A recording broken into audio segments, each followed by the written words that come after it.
Hello, welcome to my channel, PhoenixRising Alchemical Tarot. If you're new, welcome, and if you're returning, welcome back. Today I want to talk about relationships. We're in Taurus season, Taurus being ruled by Venus, and Venus being all about love and relationships, balance, beauty, all of that.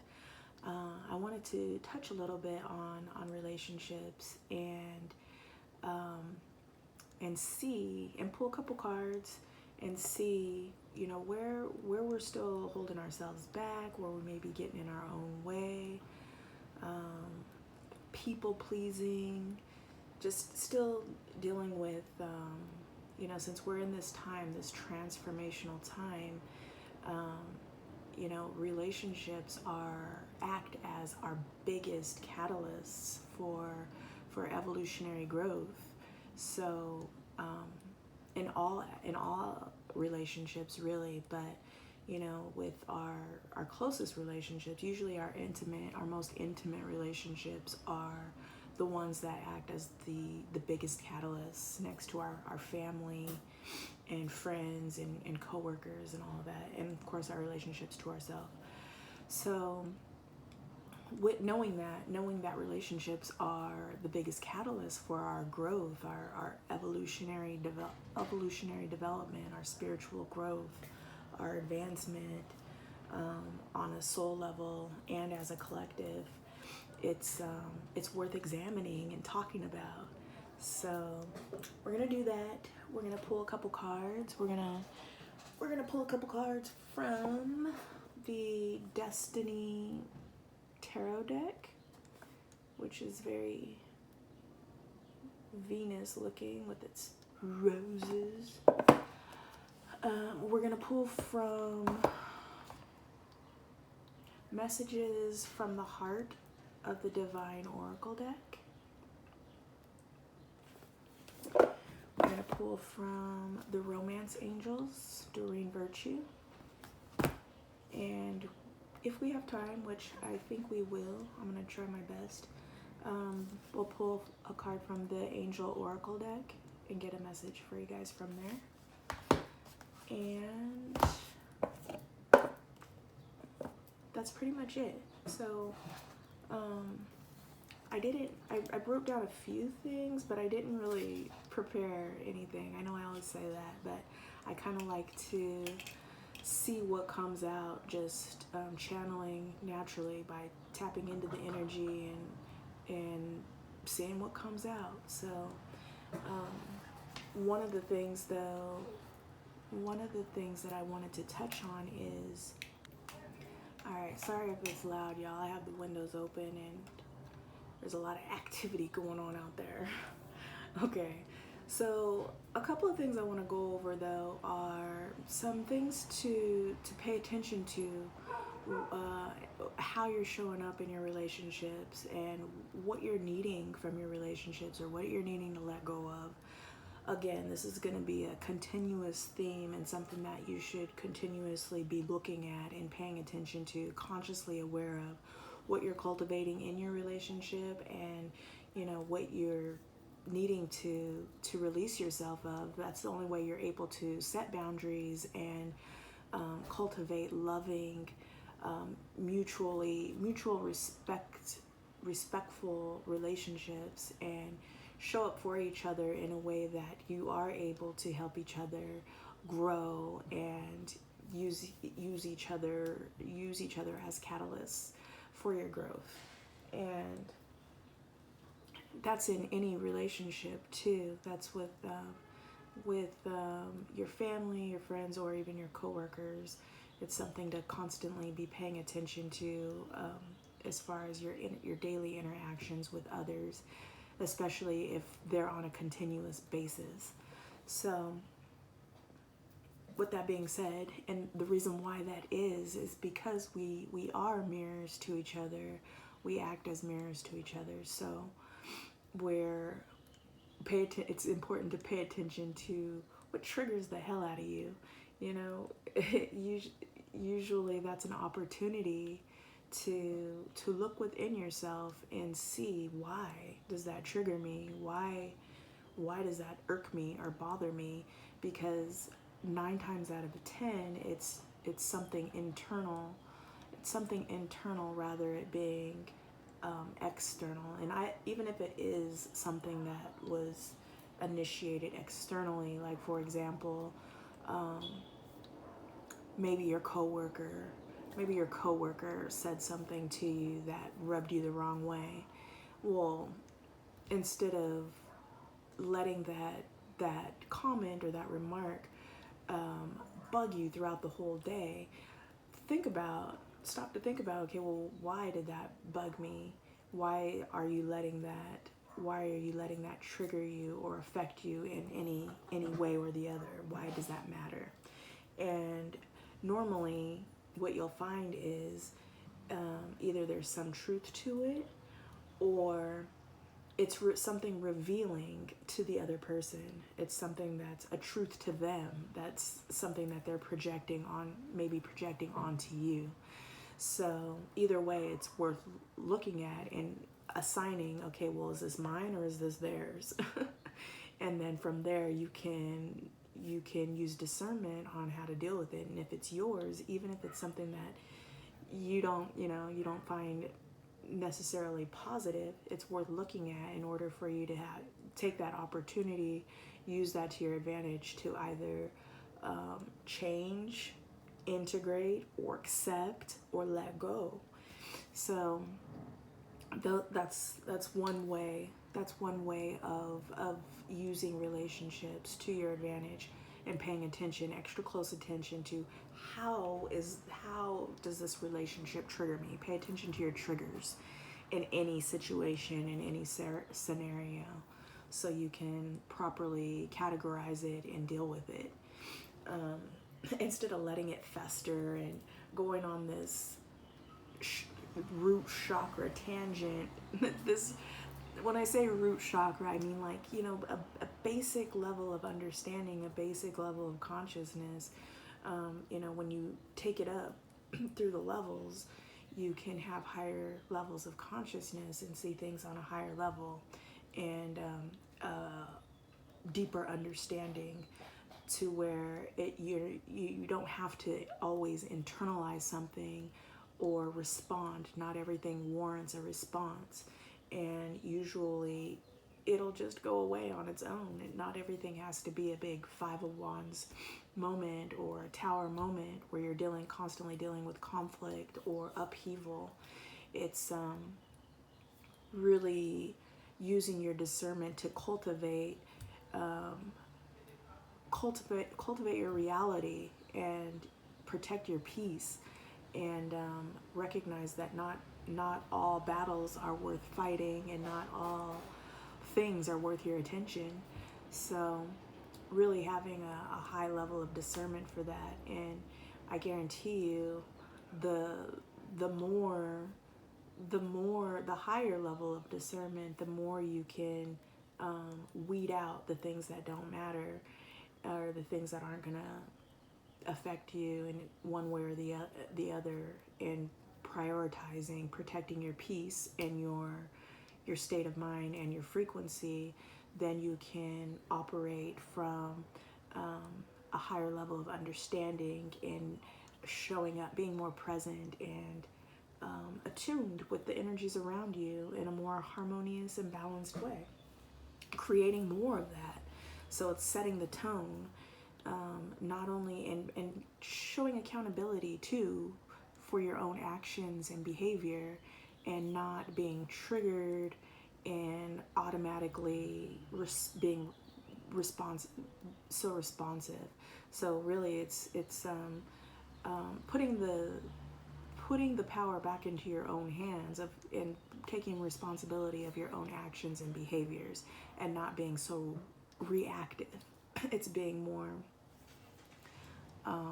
deliberate in your actions and not so reactive. So it's really shifting your energy and having more conscious control over that. So in short, using relationships to recognize those triggers, and using those triggers to become more aware and in control of your actions, and accountability. So there's that. How are you showing up in your relationship? Are you showing up as the main character in your life, or are you showing up as a people pleasing sidekick? Are you the person who's how are you over giving of yourself? Is there an equal give and take of reciprocity? Is there balance? Where is there balance? Where does there need to be more balance? Where are you giving too much of yourself? Excuse me. Now, this is going to look differently for everybody. Not everybody's in the same level of commitments in their relationships, so take it how it resonates. But what I mean by that is, by the main character of your life is, are you doing things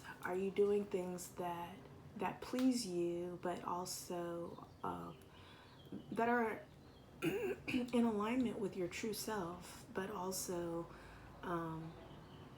in service to maintaining the balance and harmony of all.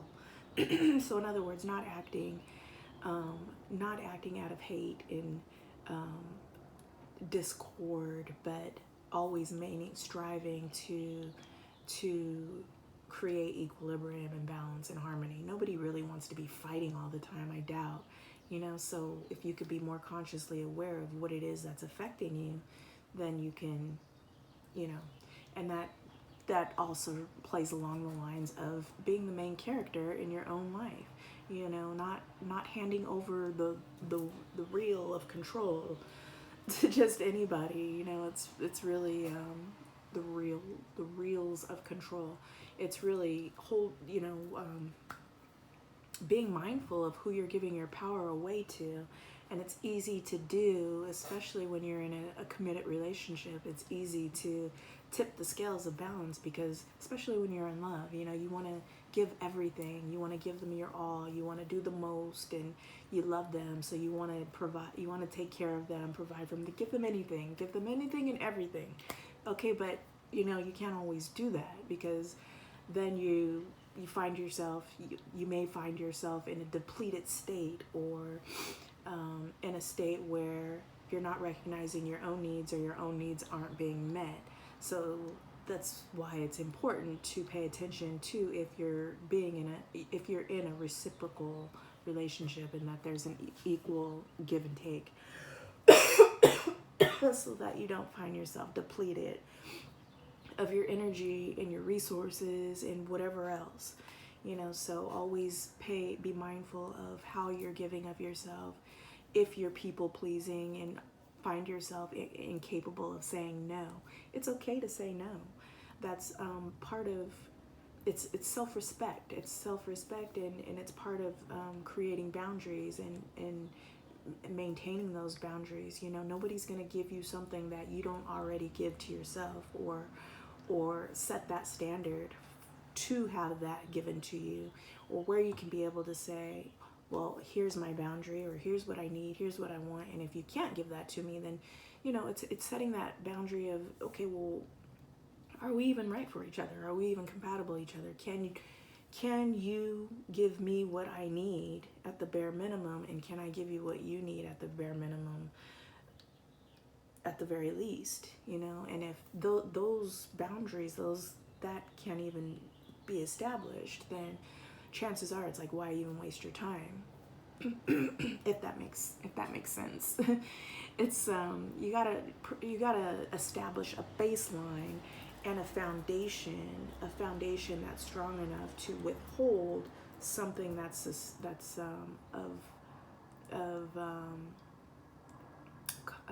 why do I want to say content, a substance, something of some substance, unless you truly are just looking for a good time, not a long time.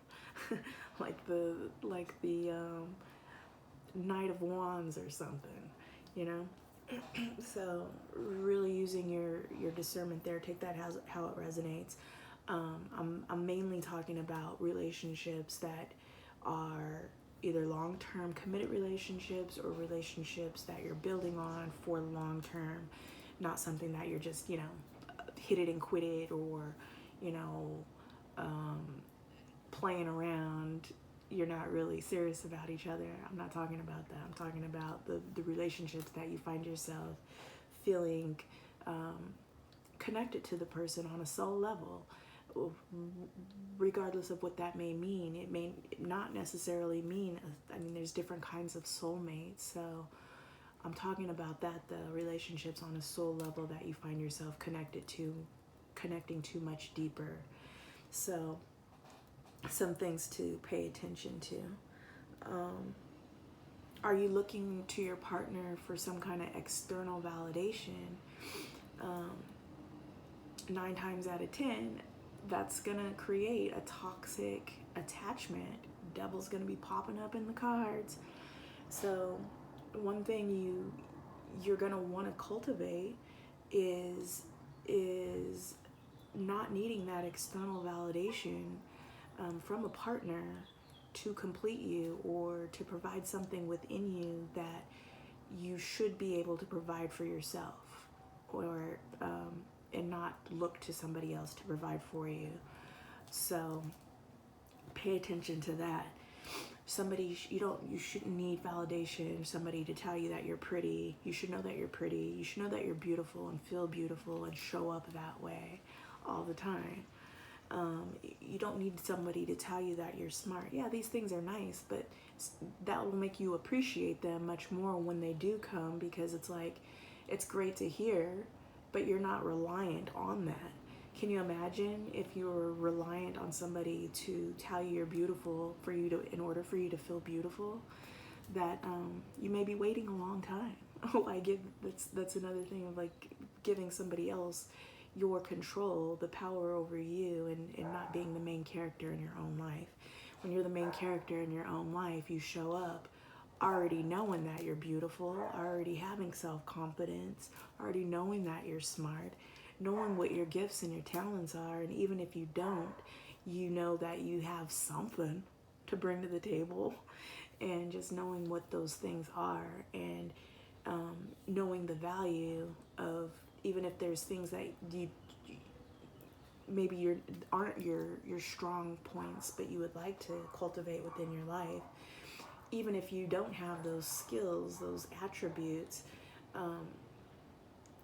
working towards something and adding that to your skill set or whatever,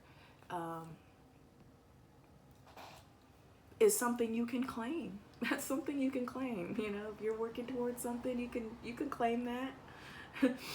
I'm learning Mandarin. I don't speak Mandarin fluently. I wouldn't be able to pass the HSK. I wouldn't be able to teach it. I mean, I would be able to teach somebody something who knows less than me. So, I mean, it really just depends on your perception. I know enough Mandarin where I could teach some Mandarin to somebody who doesn't know as much as me. You know what I mean? So, to the person who knows zero Mandarin, I know a lot. But to a fluent native speaker, I may not be able to have a conversation with. So, it's just a matter of perception. However, I do consider myself being able to speak the language to a degree. So, what else? There's that. Also, we discussed a little bit about filling up your own cup.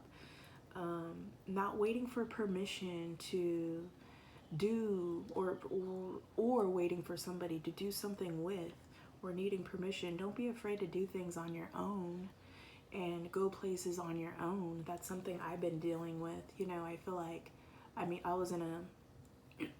been in committed relationships, I feel like, my whole life. I was in my first marriage, I was in an 8-year relationship. And then with my second marriage, 17-year relationship before my husband passed. And, in those in those relationships, when you have a constant companion, it's easy to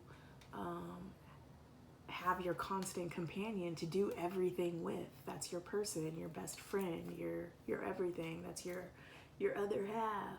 You know, at least that was my perception before I lost my husband, and was and now learning to be single all over again, and the resistance that I still have towards that, because in wanting to be in any relationship, because when you find yourself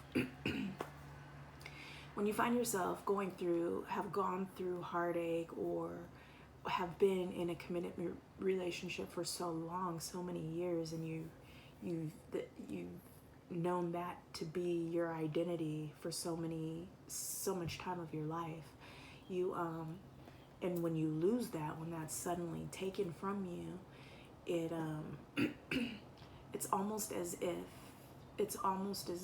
you've lost a part of yourself as well, and needing to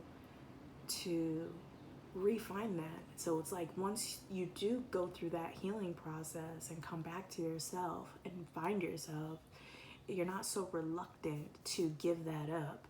And not only give it up, because that's not the goal. The goal is to not give up your independence, but you're more cognizant of not wanting to give up your independence, and you pay closer attention to the relationships that are around you, and how to best show up for it, how to best show up for that relationship without depleting yourself or losing yourself. You don't want to lose yourself in a relationship. That's not the goal. In a healthy, loving, committed relationship, you the ultimate goal is to uplift each other, and to complement each other, and to make each other's augment each other's lives for the better. You know, it's not just one person doing everything all themselves, but you're able to not only share the load in the everyday responsibilities of life, but as well as have that constant companion to communicate with, and to grow with, and learn from, and do life with, have fun with, have that reprieve, that sanctuary, that home within each other, outside of yourselves, when you choose to share it, because not because you need it, but because you find comfort and solace in that, but not because you're looking to complete each other, if that makes sense. So filling up your own cup, finding ways to do that, and knowing how to do that, so that way when you are apart, you can't live off love. I don't know if anybody else's parents used to say that. I vaguely remember my mom used to saying that.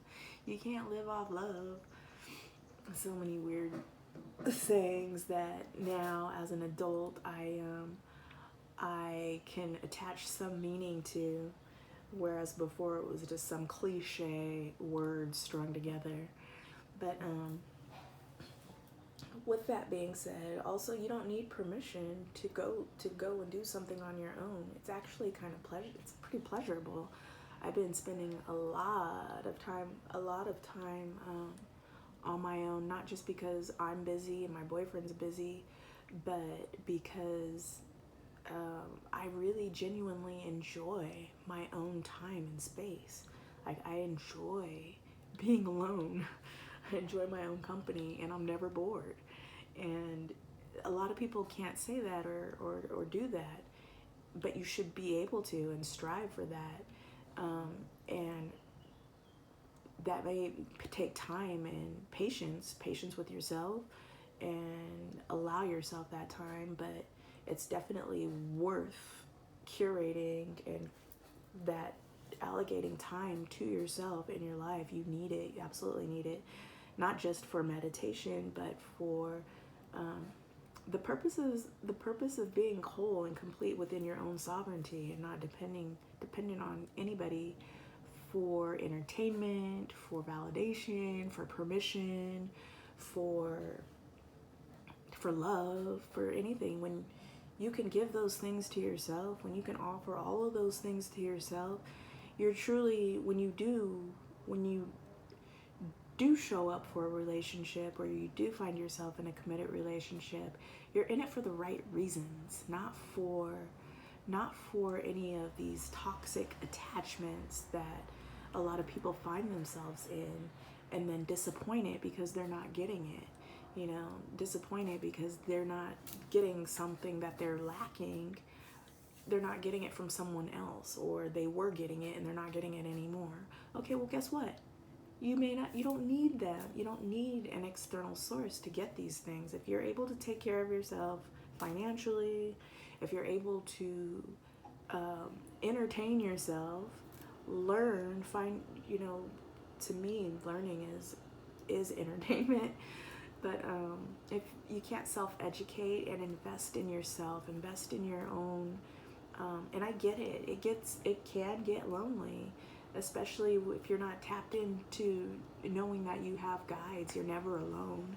You're never truly alone, and maybe not in a space to want to use that time alone to cultivate all of the things that you want and need within yourself to be whole and fulfilled. Like the 9 of Cups and the 9 of Pentacles. It takes time and effort to cultivate those things within yourself. It's so easy to allocate it to someone else to provide for you, and then feel lost or depleted or upset when you're not getting it or don't have it. I'm not saying don't look for those things within a relationship, but I'm saying the relationship isn't reliant on those things, and then you can focus on truly showing up in a loving, fulfilling, complete way when you're not trying to fill all these holes for yourself and for others. When you're able to show up like that too, you attract healthier relationships as well, because like attracts like. You're not chasing something for, and that goes too with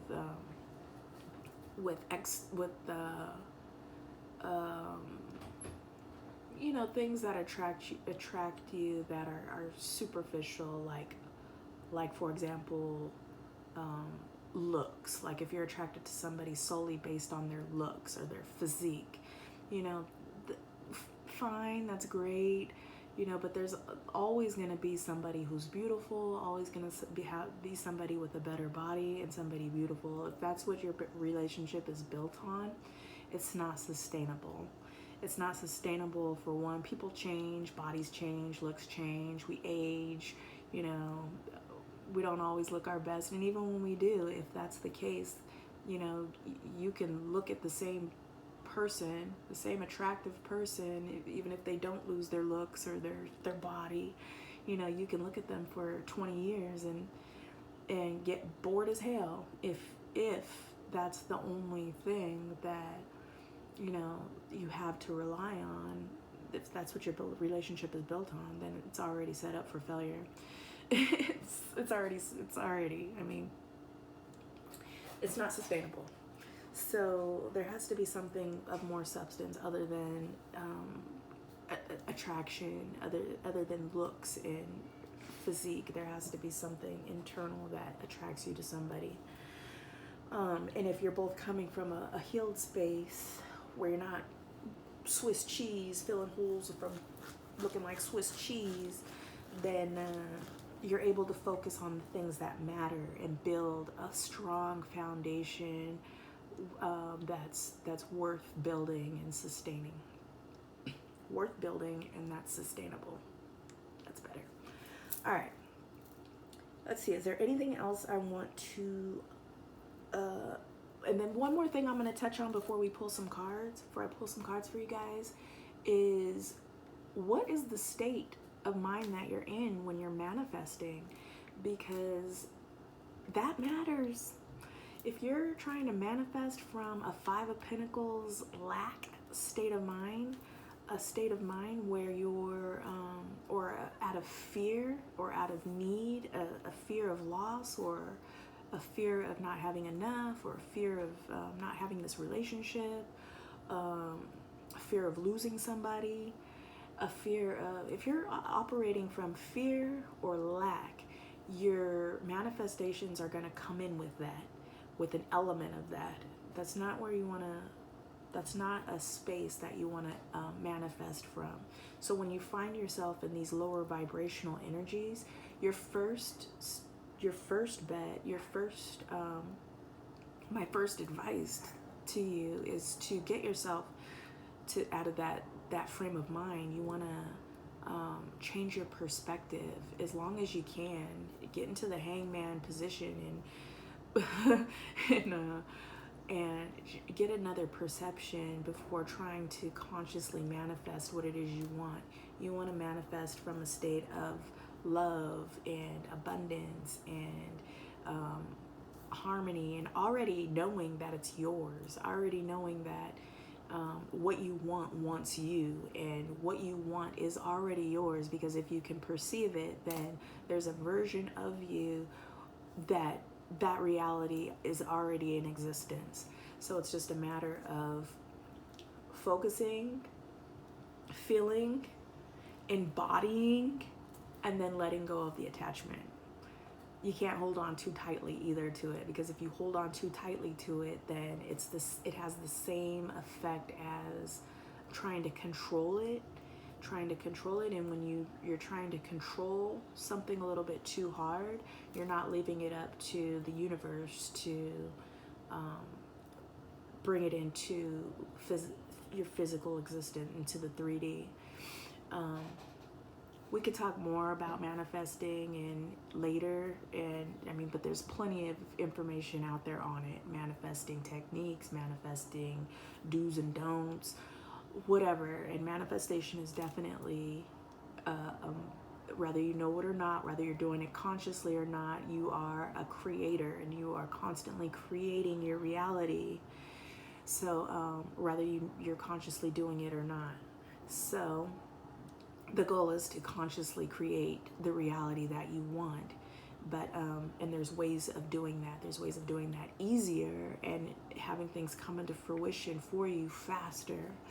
But what you don't want to do is do that from a state of lack or fear, because that's what's going to be attached to your manifestations as they come in. And what'll happen 9 times out of 10 is they're not going to be sustainable, and they're going to have tower moments where they fall apart and you'll have to rebuild because it was toxic to begin with. So with that being said, I want to pull a couple of cards for you guys before we're already up 30 minutes on the timer exactly. So what I'm going to do is okay, I'm going to pull a couple cards for you guys. We're going to ask Spirit, where is the collective still holding themselves back, getting in their own way, and needing to release? We're going to do that now. Thank you, Spirit.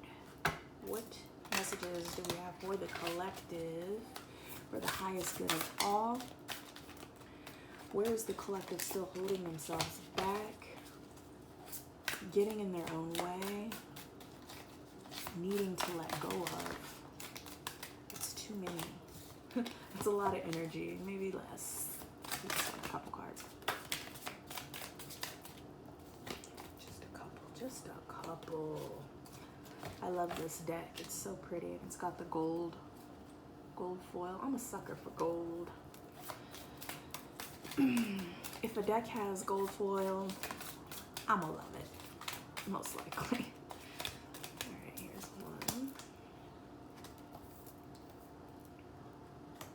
Which is interesting because that's a card of holding back. All right, maybe one more. Thank you, Spirit. All Pentacles, y'all. All Pentacles. Okay, so first card that came out First card that came out is the Four of Pentacles. The Four of Pentacles is like holding on too tightly. Maybe holding on too tightly, not letting go. It's also a miserly card, like somebody who's holding on either too tightly to their money, too tightly to anything really. It could be you're just holding on too tightly, and it also has to do with blocks. So the collective may be having some blockages that they're dealing with, some energetic blocks that's needing to be. Can't see that, can you?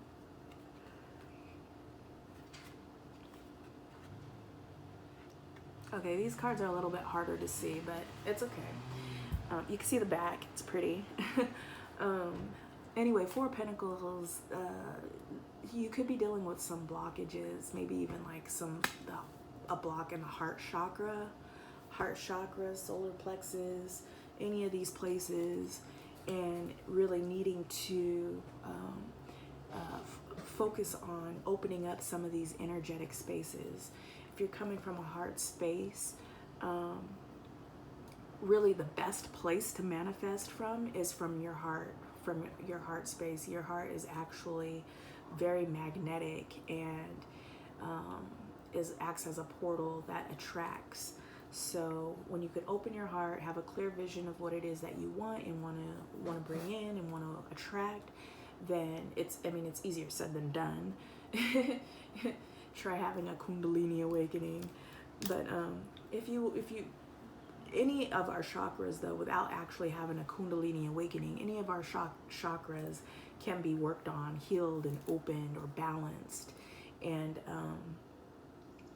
used to our advantage. So you want to work on opening your heart chakra. You can do that through meditation and with color. Green and red. Green is the color associated with the heart chakra. Red is associated with the higher heart chakra. So green and reds are the colors for that. There's sound frequencies that could help with that.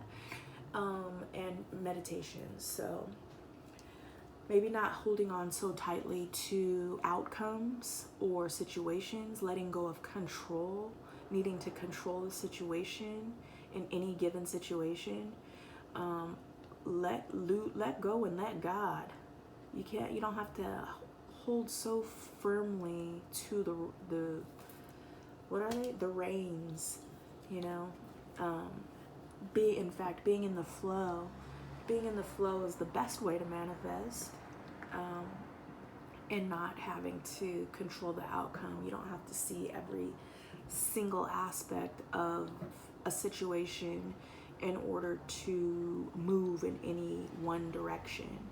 In fact, if you knew all the possibilities, there's endless possibilities, and endless possibilities. So trying to know endless possibilities is impossible. So you actually block yourself and get in your own way when you try to control the outcome. So maybe loosen up your grips or need for control or need to know every single thing. That's the advice here with the Four of Pentacles. Also, we have the Six of Pentacles. Again, I feel like this card comes out every single time. At least it's come out for like the last 3 or 4 readings, I want to say. The Six of Pentacles, again, is about reciprocity and balance, creating balance, not giving too much of yourself, or if you are giving too much of yourself, make sure you're replenishing and filling your own cup, and not depleting yourself for the sake of others, or vice versa. It's a equal give and take. The Six of Pentacles is about balance. So there's that. The Six of Pentacles is also about opportunities and possibilities too, and generosity. So it goes quite well with our Four of Pentacles here. And it goes quite well with our pentacles, 4 pentacles here, as far as not holding on too tightly to the outcome and lessening your opportunities, since 6 of Pentacles is a card about opportunities and possibilities as well. So you don't want to limit yourself. And then the last card that came out is the flippin' Ace of Pentacles, y'all. The Ace of Pentacles. But because the question is, dang it, because the question is, where is the collective still holding themselves back and getting in their own way? You know, this is a positive card, but because it's in response to a challenging question, I would read this in reverse. So where you're not, or where you're still holding yourself back or getting in your own way, is maybe not accepting that pentacle. The Ace of Pentacles is like a gift from God, a gift from Source, a seed to be planted and cultivated to grow, you know, a big tree, or to do whatever you want with, grow whatever you want. So how people may be getting in their own way is not recognizing opportunities in their energy field, and taking those opportunities and growing them, nourishing them, feeding them. It's like just ignoring it altogether. So really getting out of your own way when it comes to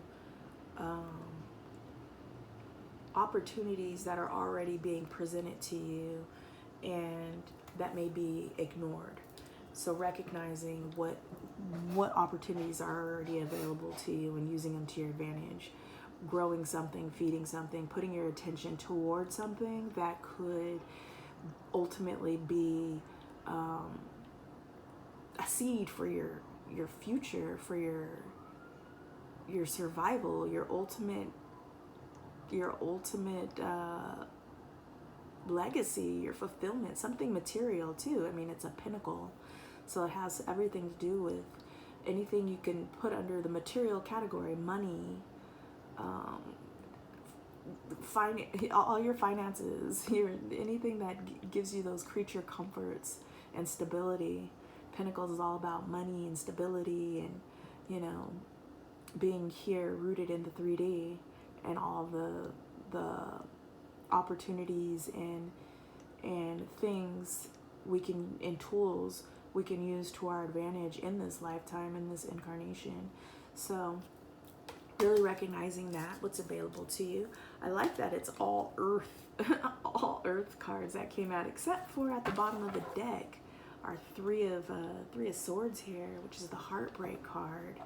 So the collective may still be getting in their own way by sleeping on their healing, you know, not taking their healing into their own hands, and accountability of their own healing into their own hands, and maybe just solely relying on external sources, medication, doctors, hospitals. I'm not a doctor.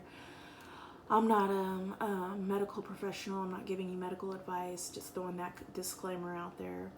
I know I hear people do it. I don't know why, so I'm just going to do it too in case somebody tries to come for me. But yeah, take this as it resonates. You know, use common sense, but take your healing into your own. Take accountability for your own healing.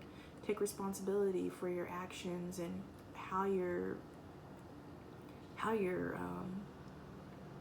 providing healing for yourself. How are you feeding your mind, body, and spirit? Are you moving? Are you eating healthy?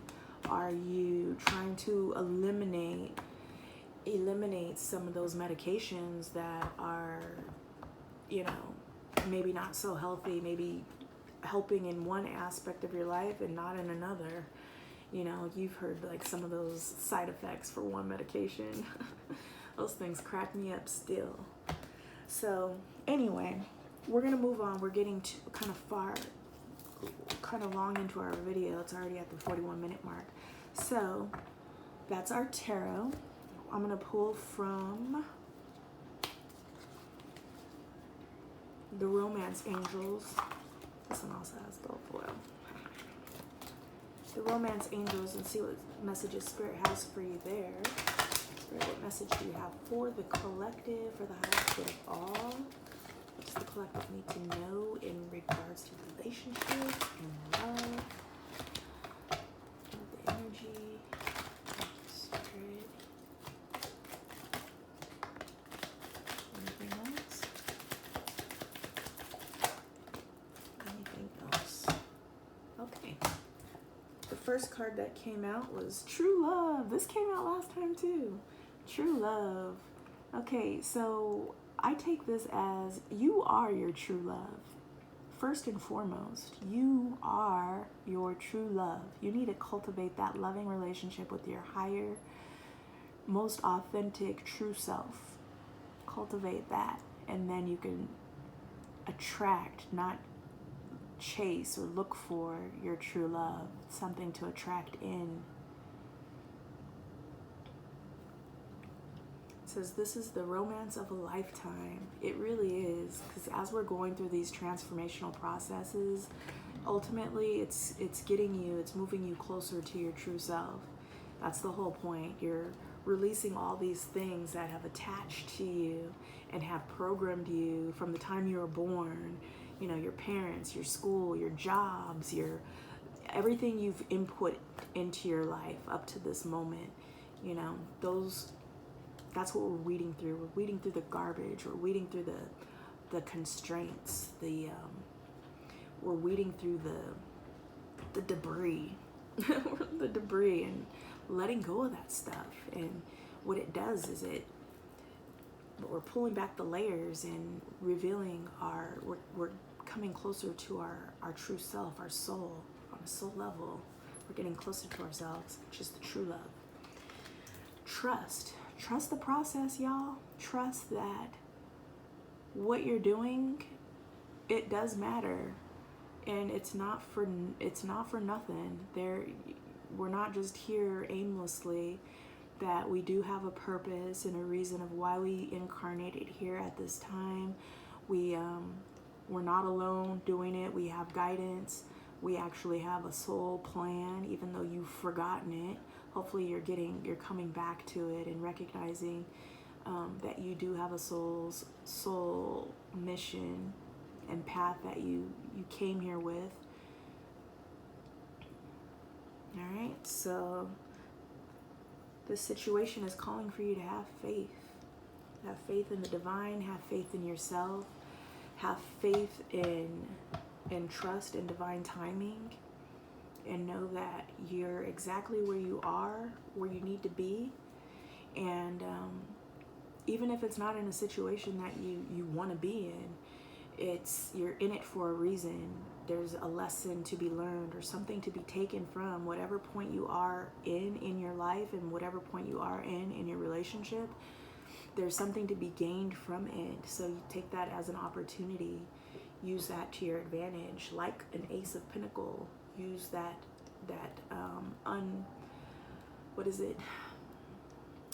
use that unfavorable experience to your advantage to as contrast to recognizing what it is that you do want and getting closer to creating that in your life. Also at the bottom of the relationship, at the bottom of the deck, playing out in the hidden energy is give your relationship a chance.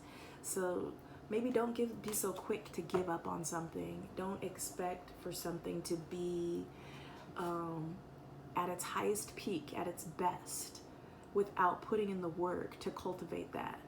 Nothing good comes easily. So you can maybe condition your mind into thinking that it does, but to a certain extent, don't use that as an opportunity to spiritually bypass anything, because I guarantee you, you're not bypassing anything. That means you haven't learned anything, and that lesson will surely come about again and show up in any way it can in any aspect of your relationship. So it's best to cultivate what you want consciously. And sometimes that takes time. It takes work. It says work on your partnership. It takes work and time and effort in order to cultivate the relationship that you want, especially on a soul level.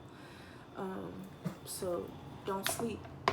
Don't sleep on yourself or the work that's needed to come into a divine union. So there's that. And then we are going to pull a message for you from Messages from the Heart of the Divine Oracle.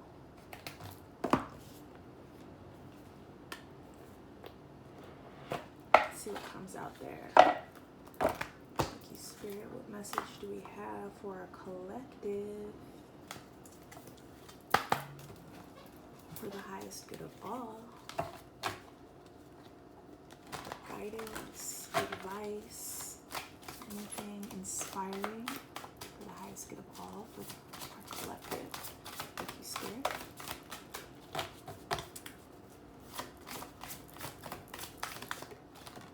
There we go. We got Returning to the Elements. I don't know if you could see that. Returning to the Elements.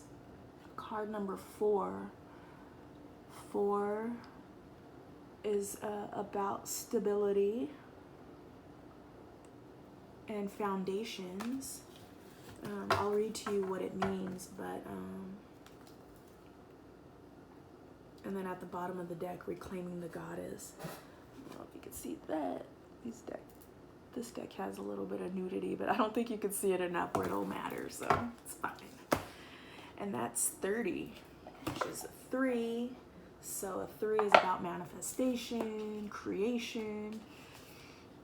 But let's see what it says here. Returning to the elements, right off the bat, before I even read anything, returning to the elements is using the elements to your advantage. It's alchemical and working with the cycles of the planetary alignments in the universe, working with cycles to help navigate your life and help be in the flow. It's like life's a lot easier if you can imagine swimming upstream instead of with the flow. It's a perfect analogy for that, because it perfectly represents what it feels like when you're going against the flow, swimming upstream, and when you're in the flow,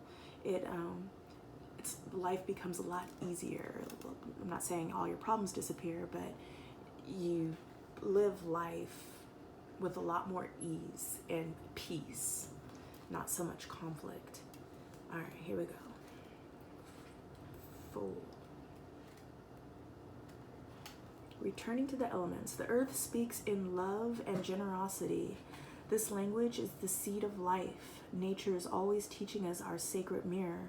We tend to overcomplicate this life with our minds, but nature shows us the simplest way of being. When we lose our natural ways as beings of nature on this earth, the healing is to return to the bird songs, the portals of wisdom held in the sacred waters, and the whistling of the winds as they sway the trees. If you have been unwell or feel off balance, overwhelmed, or lacking focus and direction, this card is a general reminder to take time to listen to nature. You are being called to spend more time in nature in communion with the elements, for this connection connects you back to your own nature. If you want to be more rooted, go visit a tree ancestor. If you want to flow more in your heart or intuition, listen to the sounds of the ocean. If you are feeling stagnant, feel the wind in your hair. If you want to feel the pulse of creativity and passion, light a candle and start dancing. The elements are calling you, offering their healing love and wisdom. All you have to do is listen. That's wonderful. I love that. I love that how for every element, there's a simple action. Nothing's so difficult. It sometimes just takes a simple switch, a simple act to reconnect you and get you back in alignment and feeling good.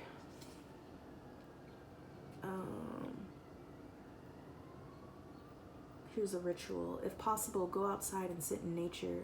Maybe sit by your favorite tree or flower. Don't overthink it. Just let your body your nature guides you. If you are unable to be outside in this moment, sit at your altar and adorn it with the elements, perhaps a candle for fire, a feather for air, a plant or a crystal for earth, and a bowl of water or a shell. A bowl of water or a shell for water.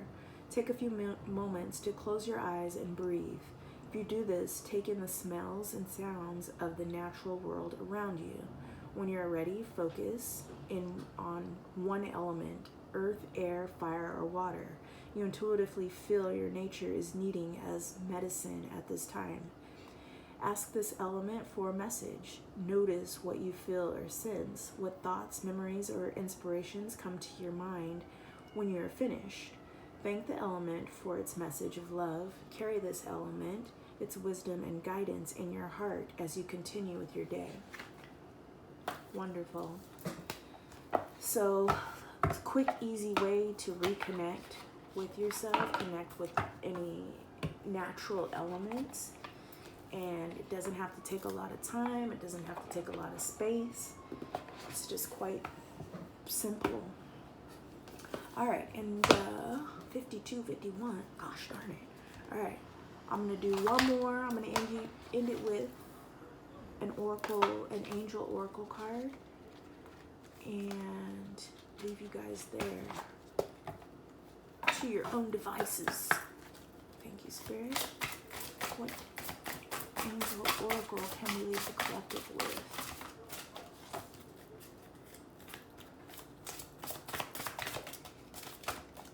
One more shuffle. Thank you. Reconciliation. The angel of reconciliation. This is what the back looks like. The angel of reconciliation. Okay. Does it have a number? It does not.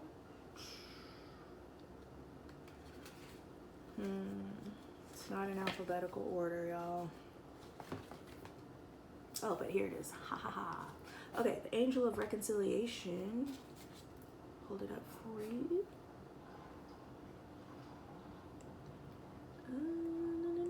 Angelic realm, angel of the heaven of creation. Interesting, we've been talking about creation and manifestation, so it's perfectly aligned with the rest of our message.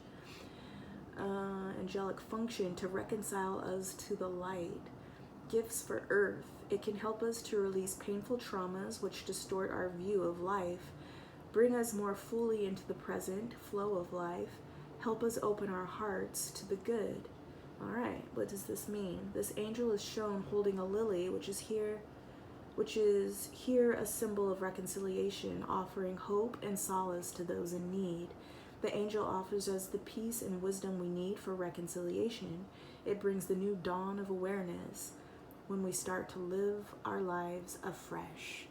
Beautiful, perfect alignment, and perfect way to end our reading. So with that being said, thank you all. If this message resonated with you, first off, if it found you for a reason. And if this message resonated with you, please let me know how it did resonate with you. Let us know in the comments. And also feel free to like, share, and subscribe. It will help to get the word out and help others this message may be of use to. And if you're returning, hopefully you'll return. Keep returning. Keep coming back. All right. Love you guys, and I'll see